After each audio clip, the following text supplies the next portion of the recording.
Ibu-ibu, mau lihat pelitnya ibu? Coba kalau dia beli sayur. Hobi memang dia nawar. Kalau dia ke pasar, beda 1000, dia kelilingi tuh pasar. Beda 1000 tuh dia kelilingi. Bu, halo ibu. Bu, kalau ibu belanja di Trans Studio, Trans Mall, atau Alfamidi, Alfamart, tawar apa tidak? Tidak. Tawar apa tidak? Coba kau tawar, dibilang ke orang gila. Lalu pedagang kasihan yang sesama kita pribumi, datang naik sepeda motor, kadang kala sepeda, dia datang, dia sudah panggil kita, ya Bu Haji, Bu Haji makin cantik aja, masih nawar. Apa namanya kalau bukan pelit? Sudah enaknya itu, berapa Mas? 10.000 Bu Haji, 11.000 ya. Mantap. Kalau kan ibu-ibu yang suka nawar, kalau bapak-bapak kan tidak suka nawar ya. Ini ibu-ibu tuh suka betul nawar. Bu, ibu mau ndak suaminya diambil orang? Mau?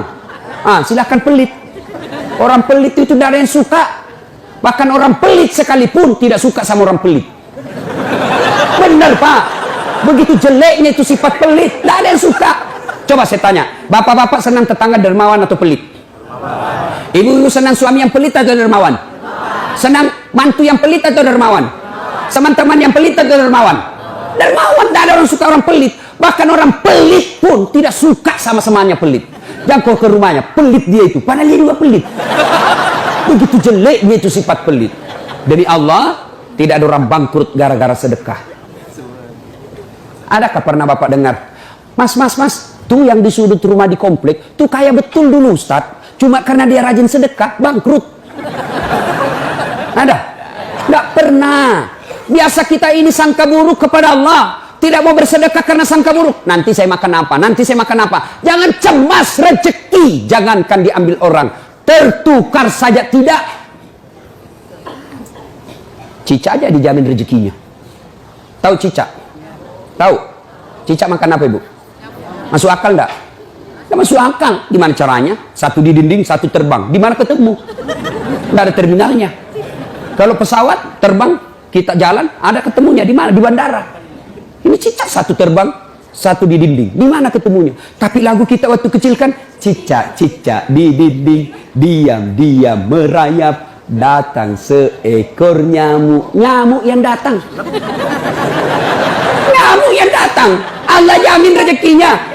Lagu tidak bilang cicak lompat ke nyamuk. Setengah mati cicak, kasihan. Iya kan? Itu cicak, tidak sarjana, tidak punya kursus, tidak ada kaki, tidak ada otaknya, tidak cerdas, bisa hidup. Apalagi ibu, jangan pelit. Sedekah, Allah sudah jamin rezekimu. Bu, ada suaminya mulai selingkuh? Ada?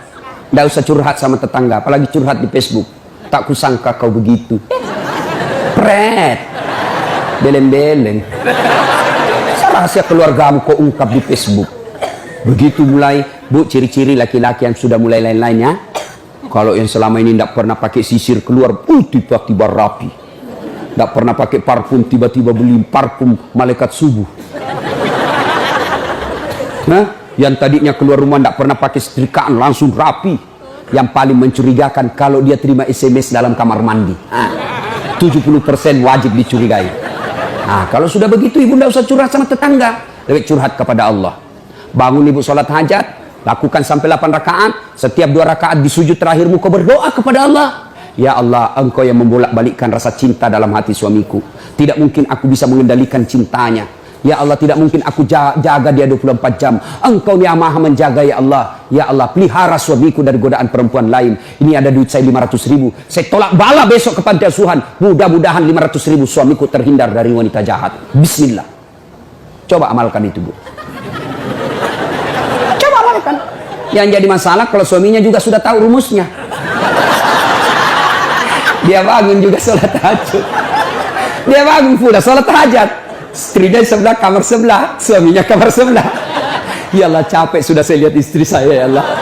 Ngamuk aja kerjanya, marah-marah aja, berat badannya juga makin tambah, ya Allah. Tak tahu dilihat dari mana dia seksi. Ya Allah, Ini ada duit saya 500.000. Tolak bala ya Allah. Mudah-mudahan istriku ikhlas saya kawin lagi. Bingung malaikat yang mana? Jangan pelit. Demi Allah. Tidak ada orang bangkrut gara-gara sedekah. Saya kasih contoh. Tanggal 4 kemarin, sehari sebelum lebaran. Ya, tanggal 3 malam. Ada anak-anak usia 19 tahun. Bapaknya Flores, mamanya Toraja, Kristen. Karena sering dengar ceramah saya di YouTube, akhirnya dia memutuskan diri masuk Islam. Desember kemarin, 19 tahun. Tanggal 3 malam, dia DM ke saya di Instagram. Ustaz, saya ini dicerita cara mualafnya. Kemudian besok sudah mau lebaran, saya belum punya baju baru Ustaz. Saya lihat Ustaz ini bagus-bagus bajunya. Di mana belinya Ustaz? Saya bilang sebenarnya baju saya tidak dibeli, bikin sendiri. Tapi yang lebih sebenarnya lagi, bukan baju yang bagus, saya yang gagal. Ya, sudahlah. Saya butuh baju lebaran. Saya bilang, kau datanglah ke rumah saya. Saya sediakan, kau pilih bajuku yang kau suka. Dia pakai tongkat, turun dari taksi. Wih, kasihan saya. Kenapa kakimu, Dek? Ternyata diamputasi kakinya. Dia singgah sholat asar, ditabrak mobil. Saya bilang, berat betul hidupnya ini anak. Diusir dari orang tuanya, Pak. Diusir, sekarang tinggal di masjid. Tidak disetujui, hanya dia sendiri masuk Islam. Diusir.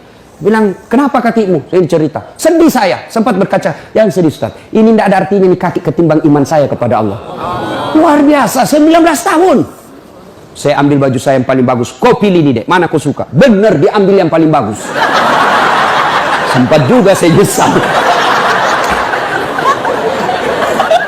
Sudah, karena saya buru-buru ke bandara, saya mau pergi khutbah. Ya, ini Dek, kau ambil 1 juta. Sudah, kembalilah dia, naik Grab lagi. Sudah, perjalanan saya ke bandara, masuk WhatsApp. Ustadz, berapa nomor rekeningnya? Wakil Wali Kota Balikpapan. Dalam hati saya bilang, kenapa lagi Pak Wali? Ada apa? Pada dalam hatiku, segeralah. Kirimlah nomor rekening. Masih di atas mobil, masuk. Masuk, berapa transferan masuk? 30 juta. Tadi keluar 1 juta. Tidak cukup sampai situ, Allah balas lebih banyak. Sampai saya di airport, bandara, depan pintu 7 nunggu saya keberangkatan, tiba-tiba ada ibu-ibu lari. Bawa amplop. Ustaz, tunggu dulu Ustaz. Apa? Ini dalam hatiku, ada apa lagi? Padahal cepat sudah. Ini ada ternyata ada fans saya, dia lihat saya di bandara, dia mau kasih, tapi coba buru-buru mau masuk bandara. Dikasih saya melalui itu ibu. Nih ada Ustaz titipan dari ini. Oke, saya buka, berapa isinya? 10 juta. Sudah 40 itu kan gantinya. Besoknya tanggal 5 selesai khutbah. Biasanya kalau saya khutbah dikasih itu ibu 25 juta sama itu Bu Bupati. Berapa saya dikasih waktu itu? 35 juta. Berapa Allah ganti? 75. Keluarkan 1 juta, Allah ganti 75 juta. Kenapa ibu miskin? Karena ibu malas bersedekah.